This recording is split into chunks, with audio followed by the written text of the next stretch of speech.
Movie start होती है और हमें लंदन का एक सीन दिखाया जाता है जहाँ पर कुछ कंस्ट्रक्शन वर्कर्स को एक नाइट की कब्र मिलती है जिसे सन 1127 में एक रेड जेम के साथ दफना दिया गया था। नेक्स्ट सीन में हमें एक आदमी दिखाया जाता है जिसका नाम हेनरी था। उसे जैसे ही इस कब्र के बारे में पता चलता है तो वो वहाँ पर आता है और वहाँ के वर्कर्स को कुछ पैसे देता है और कहता है कि ये जगह छोड़ दो। उसके बाद वो कहता है कि सच कभी छुपता नहीं है, उसे बाहर आकर ही रहना होता है। उसके बाद वो एक स्टोरी सुनाने लगता है जिसमें वो एक इजिप्ट की प्रिंसेस एमेनेट के बारे में बताने लगता है जो कि एक बहुत तेज और अच्छी वॉरियर थी यानी जंगजू थी। वो इजिप्ट के किंग फिरौन की एक ही बेटी थी और फिरौन के बाद इजिप्ट पर उसी का हक बनता था। कुछ देर बाद फिरौन की दूसरी वाइफ से एक बेटा होता है जिसने आगे जाकर उसका वारिस बनना था। एमेनेट को देखकर ये बहुत गुस्सा आता है क्योंकि अब उसके हाथों से ये सब चला जाएगा और वो इजिप्ट की वारिस भी नहीं रहेगी। वो उनसे रिवेंज यानी बदला लेने का सोचती है और डेथ डीमन यानी मौत के शैतान से समझौता करती है यानी कंप्रोमाइज करती है कि वो इस दुनिया में उस शैतान को लेकर आएगी और खुद भी यहाँ पर रूल करेगी। उसके बाद वो अपने फादर और उसके बेटे को मार देती है। अब वो शैतान को इस दुनिया में लाने के लिए एक इंसान को चूज करती है जिसके जरिए वो उसे इस दुनिया में ला सके, लेकिन ऐसा करने से पहले ही उसे जिंदा पकड़ लिया जाता है और एक मम्मी के रूप में इजिप्ट से दूर कहीं दफना दिया जाता है जहाँ वो सालों से दफन है। सीन चेंज होता है और प्रेजेंट टाइम दिखाया जाता है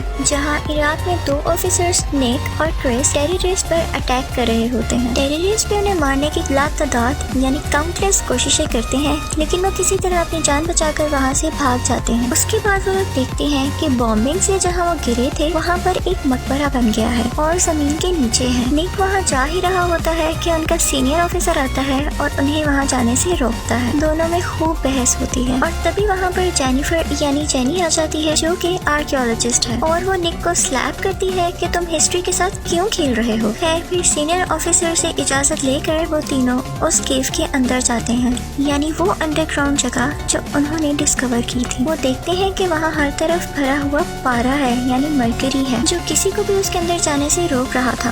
असल में वो कोई मकबरा नहीं था बल्कि एक लेक था जिसकी हिफाजत के लिए वहाँ पर बहुत सारे गार्ड्स थे जिनको चेन से बांधा गया था। उन लोगों के पास बहुत कम टाइम था और निक फायर करके उन चेन्स को तोड़ देता है जिसकी वजह से उस लेक में जो ताबूत था वो ऊपर आ जाता है। तब निक को वो सब देखकर कुछ विजन्स आने लगते हैं जिसमें उसे बार बार एमेनेट दिखाई देती है। इसके बाद उसके दोस्त क्रिस को एक मकड़ी काट लेती है और उसे अपनी बॉडी में बहुत अजीब से चेंजेस फील होते हैं। जैसे ही वो बाहर आते हैं और ताबूत को बाहर निकालते हैं तो वहाँ बहुत सारे कौवे आने लगते हैं और ये काफी अजीब बात थी। जैसे ही वो प्लेन से उस ताबूत को लेके जा रहे होते हैं तो क्रिस जिसको मकड़ी ने काटा था वो अजीब बिहेव करने लगता है। उसकी आंखें फिर जाती हैं और वो ताबूत को खोलने की कोशिश करता है और जब उसे रोकने की कोशिश की जाती है तो वो सबको मारने लगता है। वो सीनियर ऑफिसर को भी कई बार स्टैब करता है और जब वो जेनी को मारने के लिए आगे बढ़ता है तो निक गुस्से से उस पर शूट कर देता है। इसी दौरान कुछ कौवे उस प्लेन पर हमला कर देते हैं और शीशा तोड़ते हुए अंदर आ जाते हैं। निक जेनी को पैराशूट पहनाकर उस प्लेन से नीचे भेज देता है और जबकि कुछ देर बाद वो प्लेन सारा का सारा क्रैश हो जाता है और सबके सब मारे जाते हैं। और उसके बाद मॉर्ग में जब सब लाशें पड़ी होती हैं यानी सब डेड बॉडीज वहाँ होती हैं तो उसमें से निक एकदम जिंदा हो जाता है।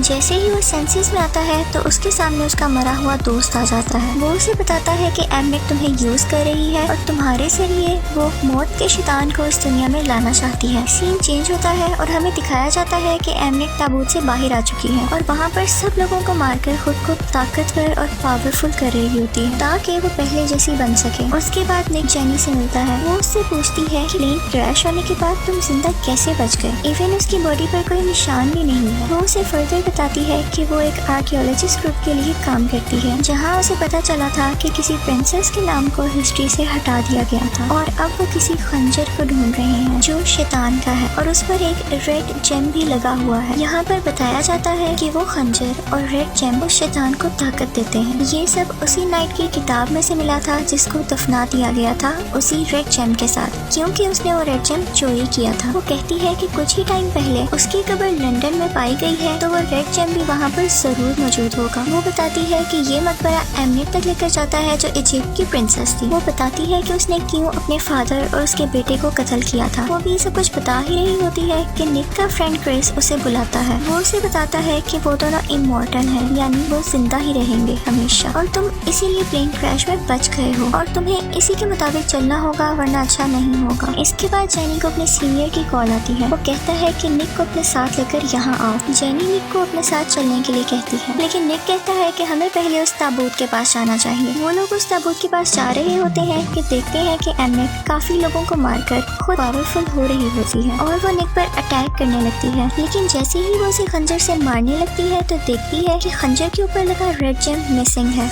वो ये देखकर परेशान हो जाती है। साथ ही वो जेनी को नोटिस करती है और उसका पीछा करने लगती है। निक जैसे तैसे करके जेनी को बचाकर बाहर ले आता है और एक ट्रक में चला जाता है। लेकिन यहाँ फिर से हमें एमनेट दिखाई देती है और निक उस ट्रक को एमनेट की तरफ मोड़ लेता है, क्योंकि एमनेट ने निक को पोसेस किया हुआ था, यानी अपने काबू में किया हुआ था। ओवर स्पीडिंग की वजह से वो ट्रक उड़ जाता है और एमनेट जेनी को मारने ही वाली होती है कि तभी वहाँ आर्कियोलॉजिस्ट ग्रुप के लोग एमनेट को पकड़ लेते हैं और उन तीनों को अपने साथ हेडक्वार्टर ले आते हैं। और तब हमें पता चलता है कि जेनी का बॉस और कोई नहीं बल्कि हेनरी है। वो उन्हें बताता है कि वो खुद भी एक मॉन्स्टर है और जब उसके साथ ऐसा होता है तो उसे खुद को कंट्रोल करने के लिए एक इंजेक्शन लगाना पड़ता है। उसके बाद वो उन लोगों को उस जगह पर लेकर जाता है जहाँ पर एमनेट को रखा गया था। वो उसकी बॉडी पर कुछ एक्सपेरिमेंट्स कर रहा था और फिर दिखाया जाता है कि उस डिस्कवर हुए हुए मकबरे में वो रेड जेम मिल जाता है। जेनी अपने बॉस से पूछती है कि क्या वो निक को भी मार देगा। तब पता चलता है कि वो भी उस शैतान को इस दुनिया में लाना चाहता है और वो निक की बॉडी का इस्तेमाल करेगा। उसके बाद उसकी बॉडी को बुरी तरह चीर फाड़ कर उसकी बॉडी को चेक करेंगे, क्योंकि निक ने उस शैतान को एक्टिवेट कर दिया था कई हजारों साल बाद और अब एमनेट ने उसे ही चूज किया है उस शैतान को इस दुनिया में बुलाने के लिए। इसीलिए वो लोग निक को मारना चाहते हैं। दूसरी तरफ एमिनेट एक कीड़े की मदद से उनके एक आदमी को अपने काबू में कर लेती है और खुद को आजाद करवा लेती है। उसके बाद निक को हेनरी की बातें सुनकर बहुत गुस्सा आता है और वो हेनरी से उसका इंजेक्शन छीन लेता है। कुछ देर बाद हेनरी एक मॉन्स्टर में बदलने लगता है। ये देखते ही निक उसको उसका इंजेक्शन लगा देता है, जिसके बाद वो फिर से नॉर्मल हो जाता है। उसके बाद निक और जेनी उस रेड जेम को